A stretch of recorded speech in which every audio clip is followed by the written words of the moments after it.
Okay, so hi everyone.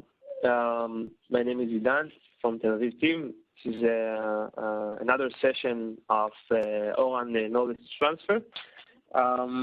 Let's see what are we going to talk about today. Yesterday we talked about E2 Manager, all of its dependencies and all of the different components it has.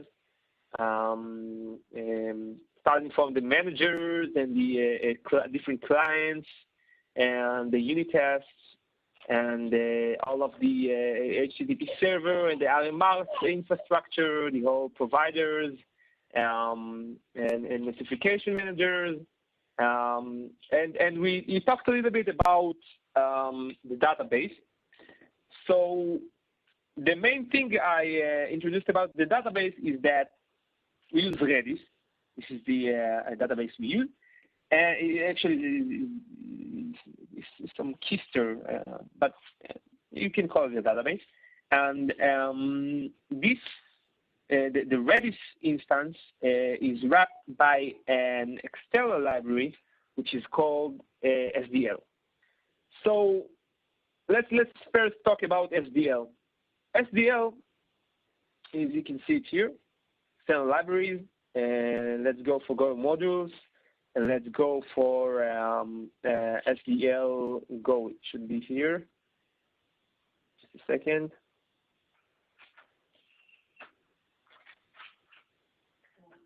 Here, okay. So if we see it here, let's go for Go mod, just for you to see. Go mod. As you can see here, we have SDL Go here, okay? This is the replace and this is the require. We require SDL Go. Why do we require it here? Because this is a dependency of R-NIB writer. So as I said yesterday, R-NIB writer has the dependency of SDL Go, and R-NIB reader has this dependency as well. The difference between them, besides that, R-NIB writer is write and R-NIB reader reads, of course, as you may guess. The main difference here is that we consume R-NIB writer from E2 Manager internally. This is not an external library, whereas in R-NIB reader we use it externally. That is, this is a different project managed by a Git repository. And includes whatever we may need. Why did we do it like this? Because we might have done it also like we have a reader library and then we have a writer library. So the reason is, again, as you may guess, this is that the reader is consumed by other applications as well. I'm not familiar with which application exactly, but it is used by other components as well. So about SDL, it will be, just a brief sentence because I didn't write it. I just used it. We have SDL instance, which has some database struct, which is the interface, and we create an SDL instance and we use it. So if you find it interesting and you have time, you can just look at the SDL's code and understand what have they done in order to wrap the Redis code. So for example, if I look at some code of set, so you can see set function writes data to share data layer storage, writing is done atomically, i.e. all succeeds effect. So what it actually does, it does some validation of if it's empty or not, and then set some namespace to keys. Namespace is just the prefix of the namespace given to the database instance, and then uses mset. And mset is actually, if we go to mset, is a function of the database interface. So it actually uses Redis in order to do this set. So you can go over this code and just understand what have they done. It's not a must, but it's nice if you have some method that you use and you want to understand how it's working. I did it for a couple of functions in order to understand how do they work. because I needed it when writing a R-NIB reader or writer method. Okay. So this was about SDL. How do we use SDL? So I would go back to E2 Manager for a second when I see a main goal. And E2 Manager, as I've said, and as you understood, hopefully, it uses or consumes R-NIB reader and writer. So let's begin with the writer, okay? As you can see here, we create a new database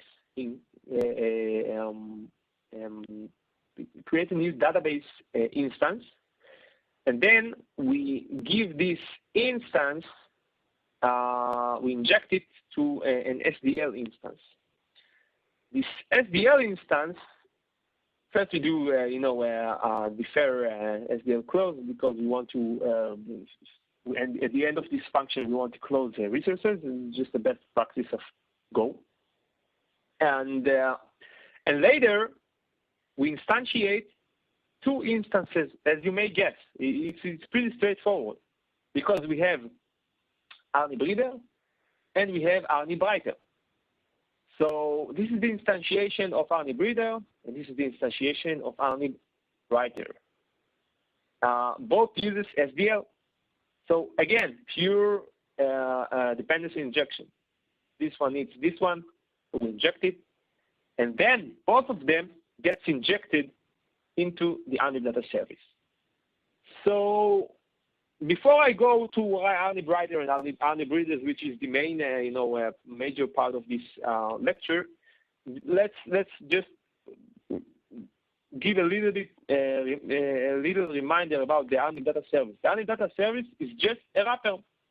Okay, R-NIB data service is a wrapper of E2 Manager only. Yeah, it's not related to R-NIB writer or R-NIB reader. It's not related to other components. It's just a wrapper in E2 Manager, which allows us to do retry mechanism with R-NIB writer and R-NIB reader methods.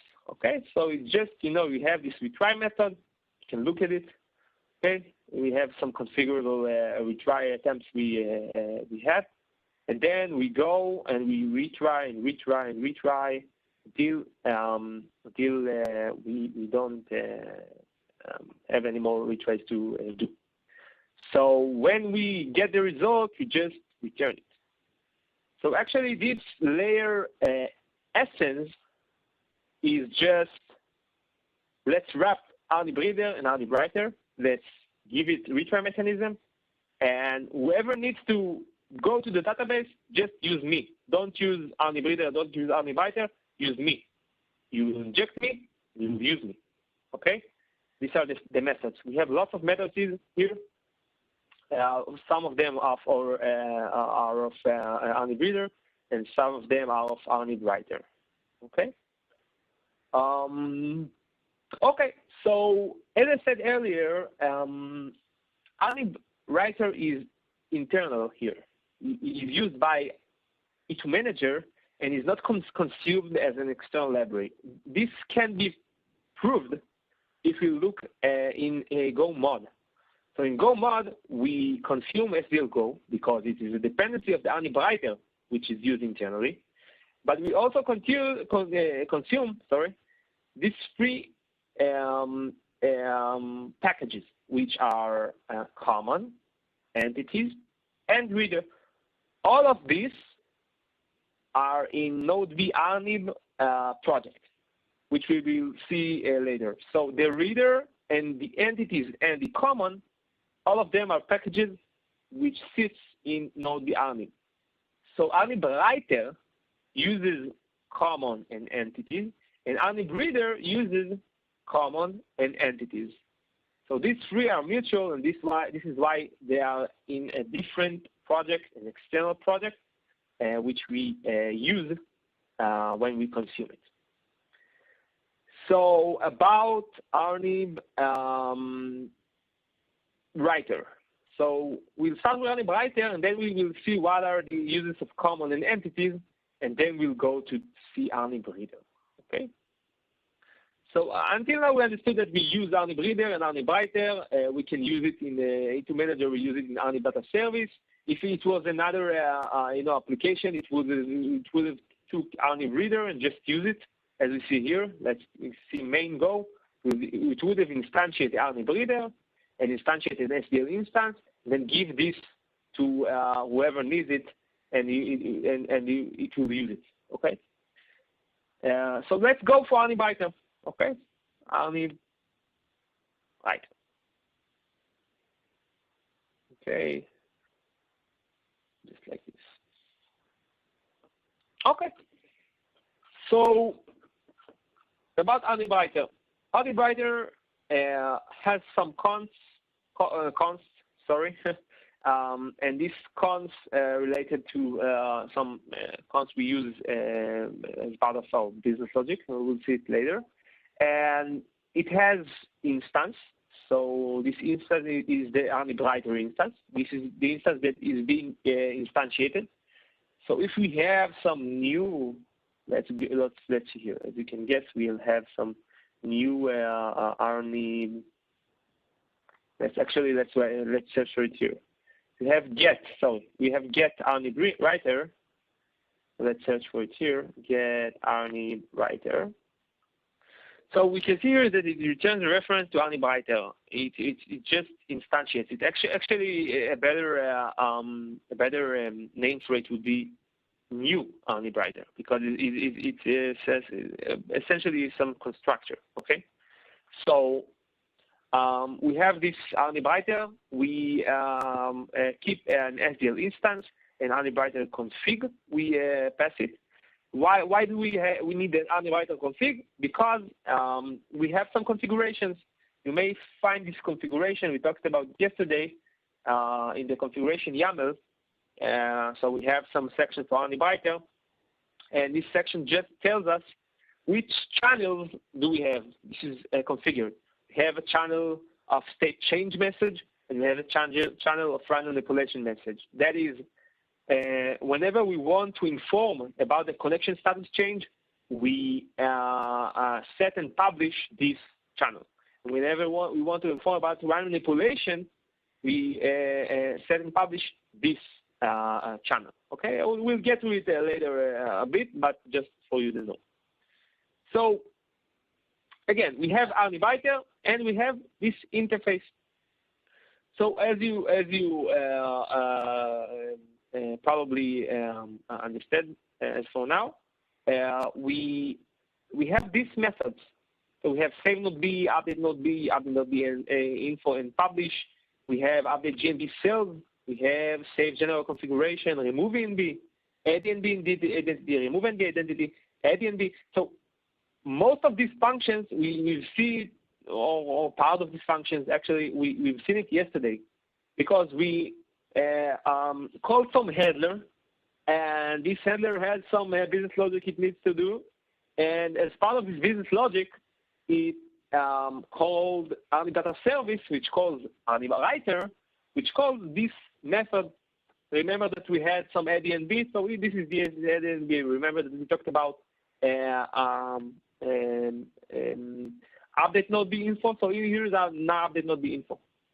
So the logic we use inside this method is pretty simple. It is not that complicated, because we just do some manipulation to the database, and if there was an error, we'll return an error, and if not, we return success or the value that needs to be returned. If let's take, for example, add ENB. Okay, so in add ENB, we receive node B info, okay, which is just struct. We later talk about this struct, okay, because then we'll go into the entities, okay. We understand what is this struct. So regarding add ENB just takes this struct, it marshals it using proto.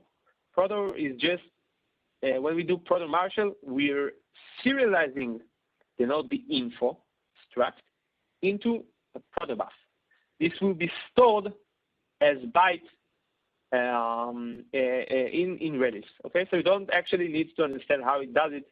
Just need to know that the same way you do serializing or marshalling with JSON, you can do it with Proto. So this is the way it's done here. We save most of these APIs uses Proto. We do use JSON for a couple of APIs here. I think it's with general configuration, for example. Let's just see general configuration and see if I remember correctly, or am I just talking nonsense. So yes, you can see that we do JSON marshals, but most of these methods use Proto marshal. Okay, so let's continue with the R-NIB, which is just an example. Okay, we have marshaling. We marshal the Proto. We have data, the marshal data. If there was an error, we return an error. Okay. If we don't have an error, so let's use this data and set it. How will we set it? So the SDL instance supports key data pairs. So we create these pairs, and then we send it to SDL. So let's see these pairs. This is an array, a slice, actually, of an empty interface. So let's see it here. Validate and build node name key. We take the run name from the node info. This will be the key. If we had an error, we return an error. If we don't have an error, we just create this pair of key, which is the key we created here, and the data, which is the marshal data of this node info. Once we have these pairs, and we don't have an error here because there needs to be some kind of validation here, okay? So if we do have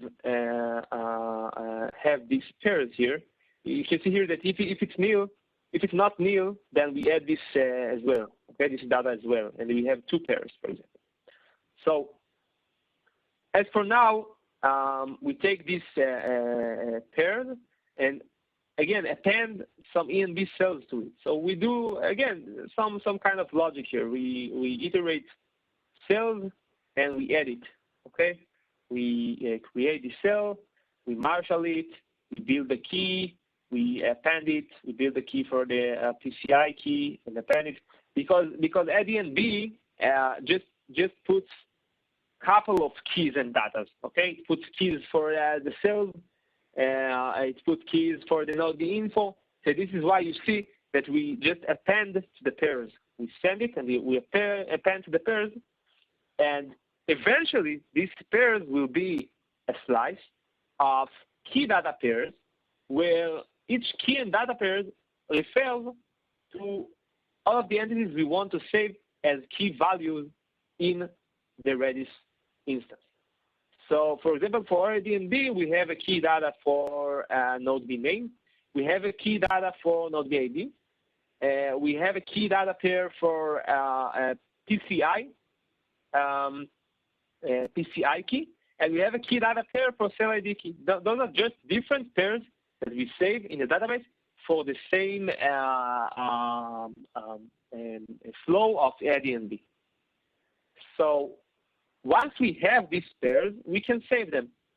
If it was a general basic set, then we would have called SDL set. But in the case of R-NIB, since we do some manipulation, then this should be published as well. What is the manipulation? The manipulation is that it was aided, okay? So we create channels and events pair with manipulation message channel and run added event. So these channels and events pairs, again, this is what SDL asks for. When you see set and publish, we have channels and events, which is a slice of string, and pairs. So the channels and events needs to be just a slice of a channel and an event. So if you will see the channels and events a function here, it does nothing but take the channel we gave it, which is manipulation channel, okay? And also put the event. What is the event? It is just a composition of run name underscore the event, and the event was agent. So what will be sent? It will be publish of manipulation, run manipulation. You know, this one, okay, run manipulation. And let's suppose that the node B name was X. So the event would be X underscore added, okay? So if we go back here, okay, let's go back. And we can see the R-NIB. We do send and publish. If we had an error, we return error. And if we don't return error, we return nil because it was a success. So this is a pretty much a good example of what do we do in R-NIB writer. Okay, we get some data, a deserialized data, a struct. We marshal it. We build some key data pairs of something we want to save. Mostly it will be one key data pair, but as you can see here, we have a couple of key data pairs. And then we save it using SDL set or set and publish, depends on what we want to accomplish. Two notes to keep here. One is about the channels and the events, and one is about common and entities, which I will talk about right now. So as you can see here, we used, we said that we added R-NIB, and this is why we did run manipulation channel, and then we did added event. So you might ask, so how do we know? Do we need to publish? Do we don't need to publish something? So it depends on the business logic of the requirements that were defined by architects or whoever defined it. So you can see here in the one of the links I've sent you, there was let's open it. It was here. Let's see it here. I uploaded it to the file list page. So let's see it. I think it's here. Let's see it here. So if you want, you can see here in the bottom of this page, we have a section for SDL notification. So you can see here, when do we need to publish each and every thing we do in the database. So mostly we just do set, but here you can find what do we need to publish and where. So for example, if we talked about add E&B, let's search for it here. We can see here that insert E&B has run manipulation and added. Whereas, for example, we talked about E2 setup yesterday. So setup request from run, it will publish the connected, okay? It will also publish updated in case node B was already connected and there was some changes. For example, if we added the functions to an existing one or something like that, okay? So here is a useful table for you to understand when do we publish and where, okay? This is about set and publish, okay? It is here in the interface design. Another thing I wanted to discuss here is about common and entities. So you probably guess that we have some package which is called entities, and we have some package which is called common. Okay, we can see it here, common. We can see it here, entities. These are the same packages we've seen here in the Go mod. We have common and entities. Both of these sits in the same repository that has the R-NIB reader. This is called Node B R-NIB, okay? So we have the Node B R-NIB project. This is an external project, okay? Which has three packages. One is reader, which includes R-NIB reader. One is entities, which we'll talk about in a minute. And one is common, okay, which we'll talk about in a minute as well. So let's leave the reader for a second. We'll talk about it, it will be the last one. Let's talk about the common and the entities packages, So if you go back to R-NIB writer, okay, let's go back to R-NIB writer. We see that it uses entities, not the info. It uses common new internal error. So about entities. Entities is a package which is dedicated for entities we store in the database, which are composed of ghost tracts, okay? And these ghost tracts were generated by some protobuf generating tool. So what does it mean? Okay, we do have, let's go for a not the R-NIB repository. Let's go for entities.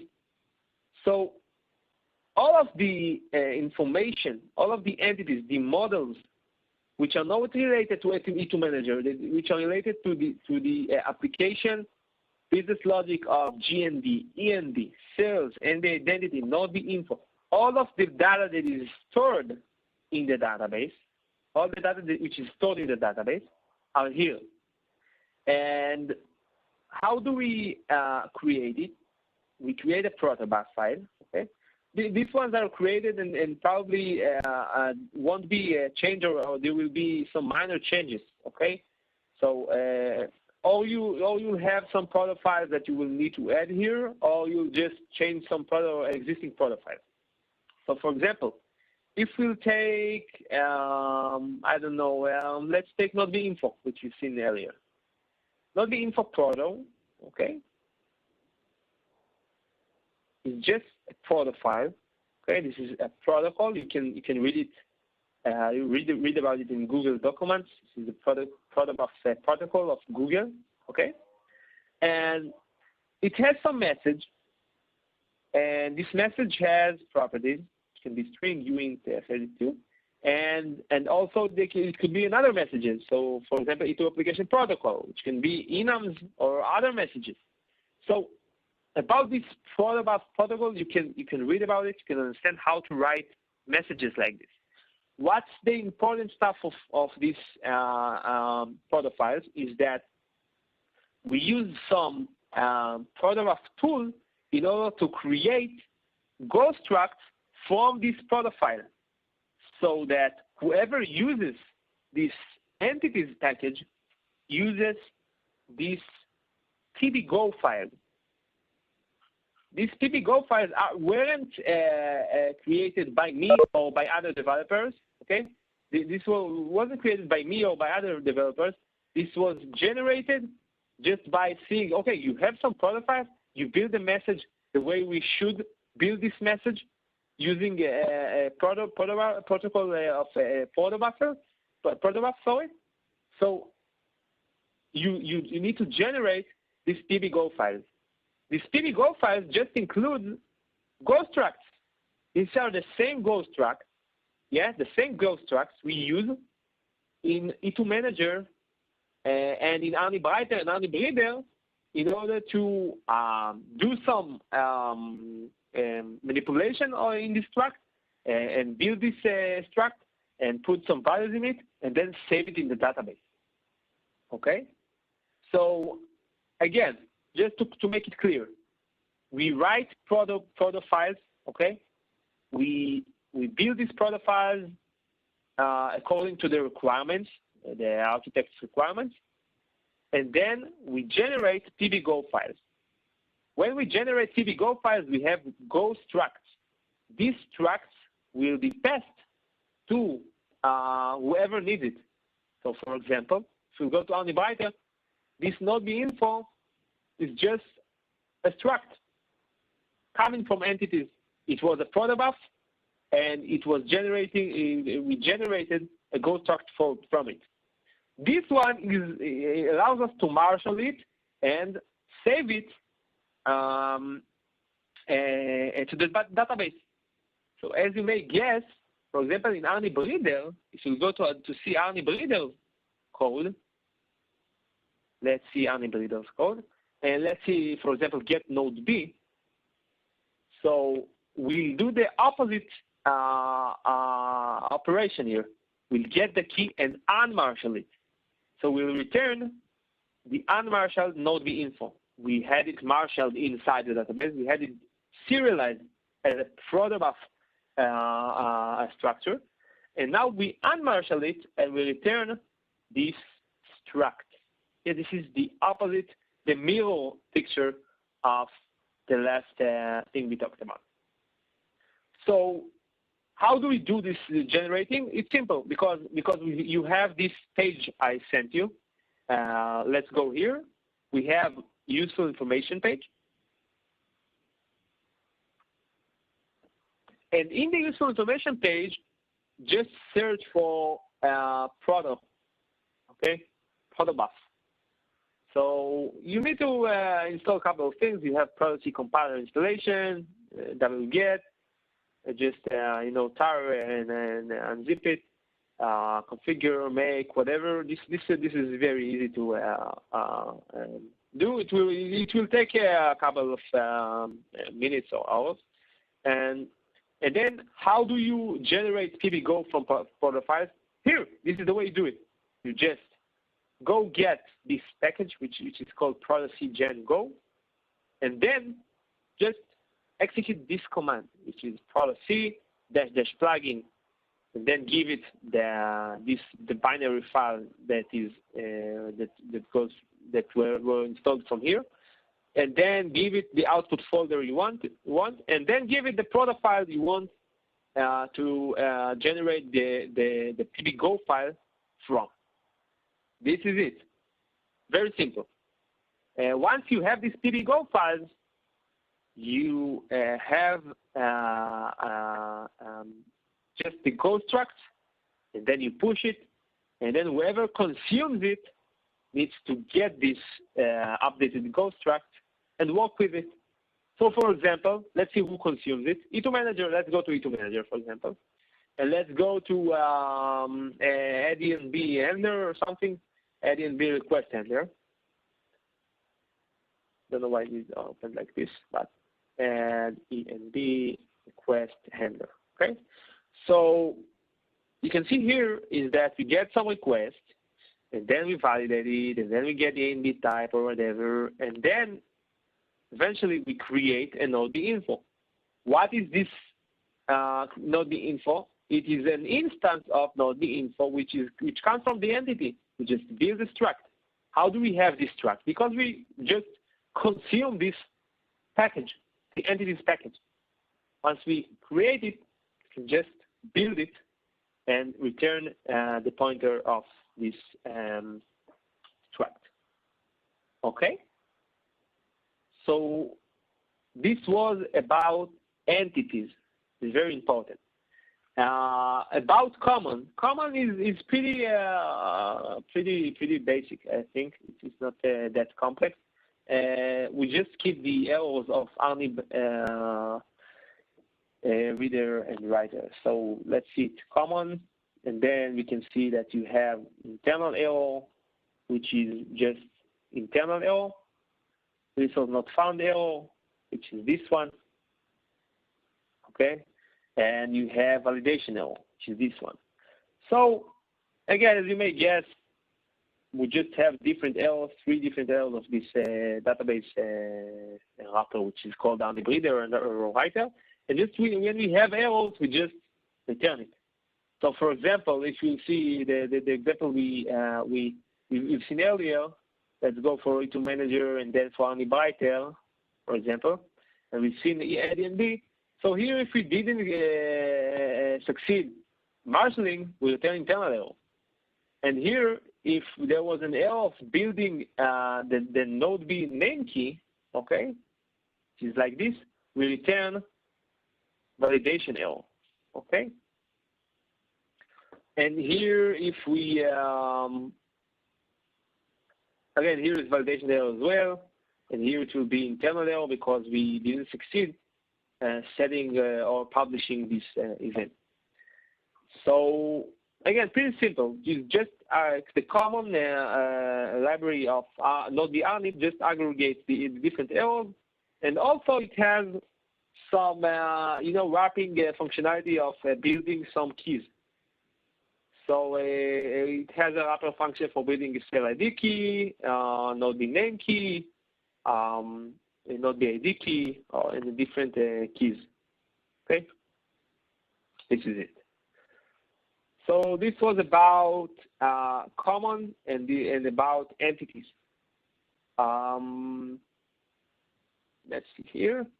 So this was common, and we've seen entities as well. About R-NIB reader. So actually, we've seen it earlier, but let's return and just dive in a little bit about to understand. It actually pretty simple to R-NIB writer. Pretty simple. Pretty similar. Sorry, pretty similar to R-NIB writer, because we have some methods, and the main difference here is that we just fetch data here. We don't write to the database. We just get some data. So if we get some data, instead of mousing the data and putting in the database, we just get the data from the database. How do we do it? Let's see, for example, get node B. So first of all, we get some node B name, RAN name, inventory name, same different name for same entity. So we get the RAN name, then we build the relevant key, and then we instantiate some node B info, which is just a pointer for an empty object. And then we call get by key and unmarshal. If there was an error, we return the error. But if there was no error, we return the NB info, the node B info, which was populated here.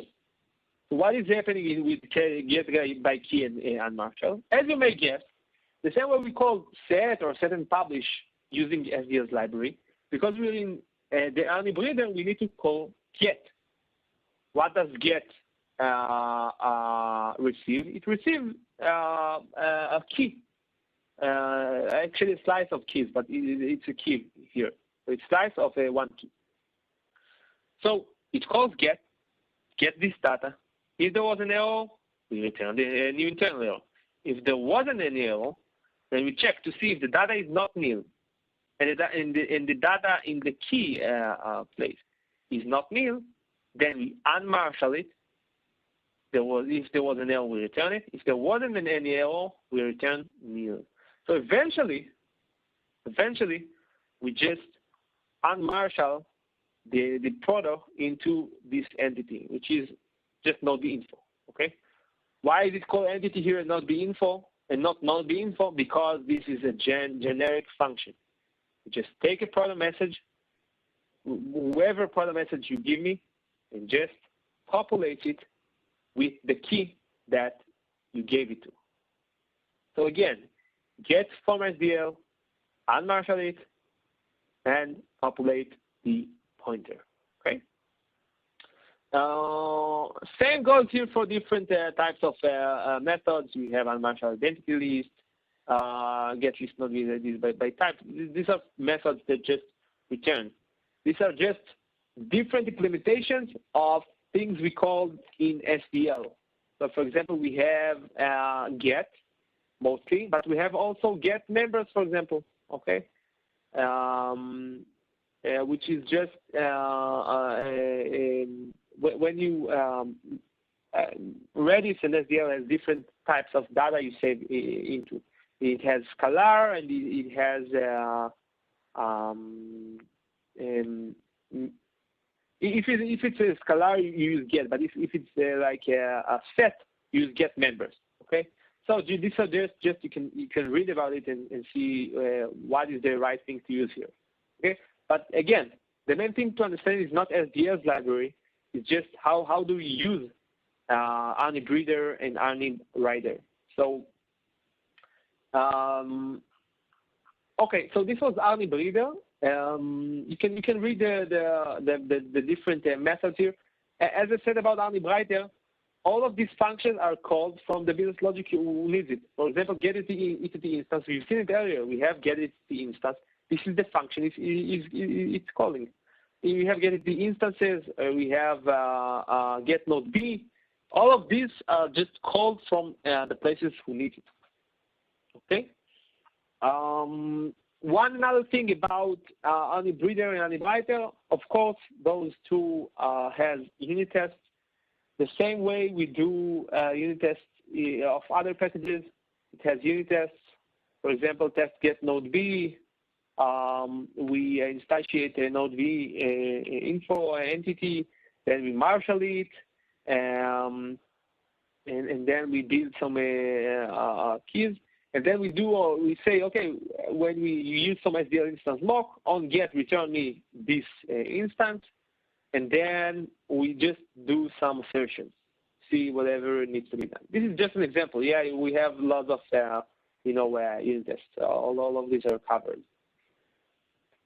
Same goes. It goes the same for R-NIB writer as well. Okay, another thing I wanted to say is that whenever you want to update this package, just make sure that when you upload a new version of this one, this needs to be just remember that you need to go and build whoever consumes it with the updated version. So, for example, as you can see here, if you look at external libraries, you see that I use, because I didn't update my VB lately, so I use common entities and reader of version 1038. Okay. So why do I use this version? Because in Go mod, I told it to fetch common entities and reader in 1038.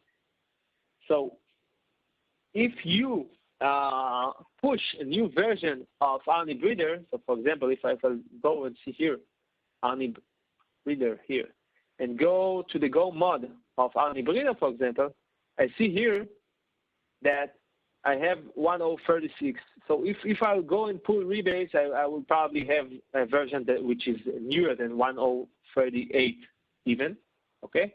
Then I will update here and update in the Git repository or whichever. This is the purely bureaucratical part, just a procedural part of this project.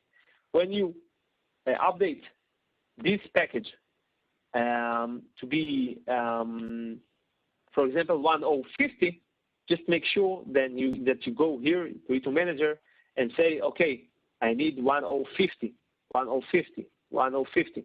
When you do go build, you will get the latest packages here, and then you can see that, for example, if you updated the Node B product, then your Node B product will be updated. Or, for example, if you added some method to R-NIB reader, then you will see this method, and you can add it to R-NIB data service or whichever or whoever consumes it. Okay. This is it. I think I finished. If you have any questions, you can ask it right now. You can write me later, whatever.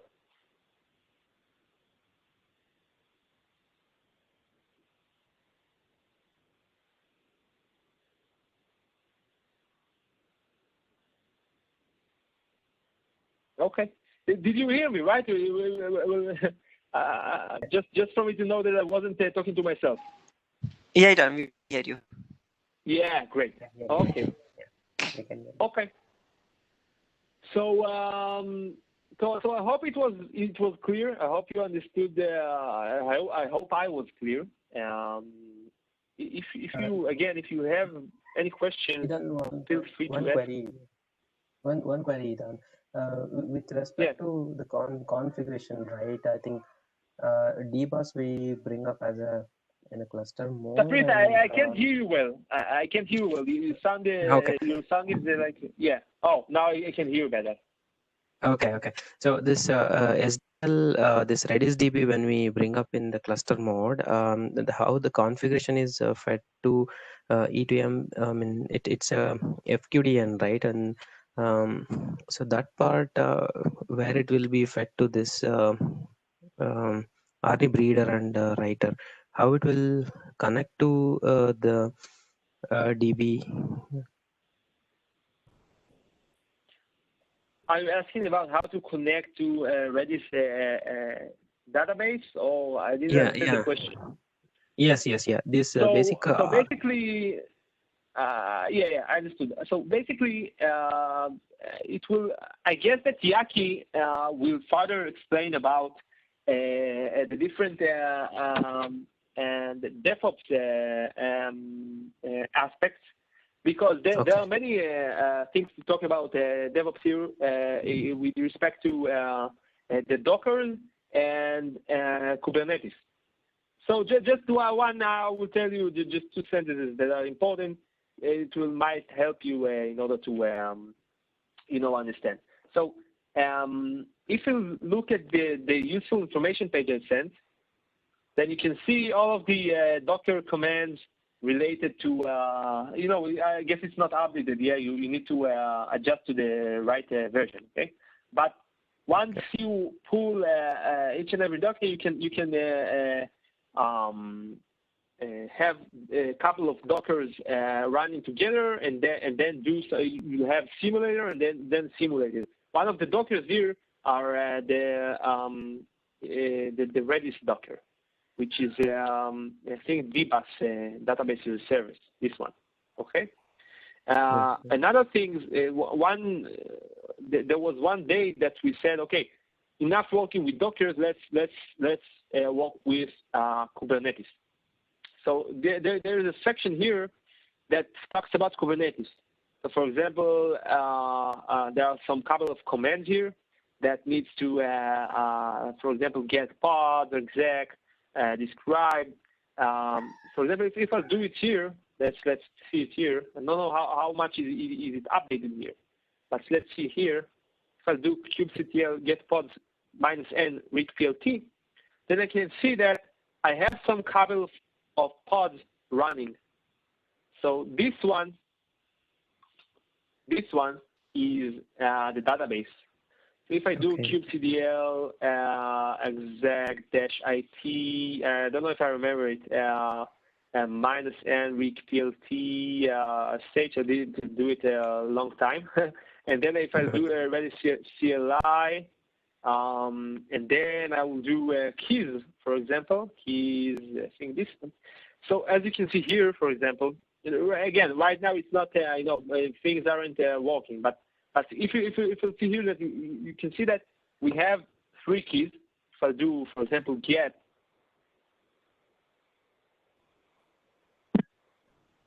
sorry, I had a call. So if I do, for example, get, and then use this key, then I can see that we have some JSON with enable read true. This is the same JSON we read in E2 setup request and says, hey, do we have enable read true? Yes, then we can continue with the flow. If it was false, we couldn't continue with the flow. So the same goes with if I would have instantiated some flow with the simulator and do some setup, then you will see here keys of the node B. The node B ID key and the node B name key and the rest of it. If you have more questions related to DevOps stuff, you can ask also Yaki. He will have a lecture with it. And again, if you have specific questions or things you want to clarify regarding it, I can help also. So you can feel free to write me as well. Okay, guys. Any more questions? Yeah, Idan, I had one question. In normal rig deployment, whenever we deploy like E2T and E2 manager along with the routing manager, so initially when the routing manager, when the E2 manager comes up, it will check for any E2T is present in the database or not. If that it gets to know if there is an instance of E2T in the database, then it sends the request to routing manager to add the route for that E2T. Right. So during that time, if there is a restart in E2T or there is a new termination in E2T, So it will be waiting for a keep alive or the heartbeat waiting will be there for the E2T. So that timeout until it hits the max timeout, it will not instruct again to routing manager to update the routes. So those timeout and keep alive things like where is it maintained in the routing manager in E2 manager code side? Yeah, so in E2 Manager, as I said yesterday, I think, we have some configuration YAML. And in the configuration YAML, you can define the keep alive response timeout, which is, in this case, it's 400 and 4500 milliseconds. And you have the keep alive delay milliseconds, which is 1500 milliseconds. So this can be configured as well. And once you restart A2 Manager, you can check if the behavior is changing. Of course, if you run Kubernetes, then those things are managed, I think, in Helm charts. And this can be if you remember, ask Yaki where to update it in the Helm charts or the configurations of the pods. Okay, thanks. I was asking for this. Yeah. Okay, great. Okay, guys. So I hope that you it was clear, my explanation, all of the the content of E2 Manager and R-NIB Reader and R-NIB Writer. If you have any questions, again, as I've said earlier a couple of times, feel free to ask. And that's it. I will upload this presentation later. I will get the link and I will upload it to the same place. And then separate it if you want. You can just transfer it to whatever place you see. If you want me to do it, just write me and tell me how to do it, and I will do it. And that's it. Okay. Okay, guys. Have a nice day. Yeah. You too. Have a nice day. Thank you. Thank you. Bye. Bye. Thank you. Thank you. Bye. Thank you, Adrian. Bye. Thank you. Bye.